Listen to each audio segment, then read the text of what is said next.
Good day, ladies and gentlemen. I'm so glad to introduce how to use a photo camera model GVE33068. Firstly, let's see the buttons. Here is the camera, microphone, indicate light, power button, USB port, and this is the function button recorded by menu. This is the remote control, and this is the power button. Okay, let's operate. Firstly, you should switch the power on. Then, now press the remote control power button. Indicate light turns on. Then blink 3 times, then turns off. It means the camera is recording. Now it's recording now.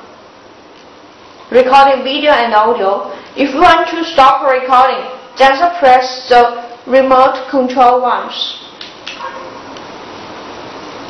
The indicate light will turn on, then turns off. It means the video file was saved, the camera is turned off. In order to save the power, we should switch the power button to off. And then you can use USB cable to connect computer to play back the video on the movable disk of your computer.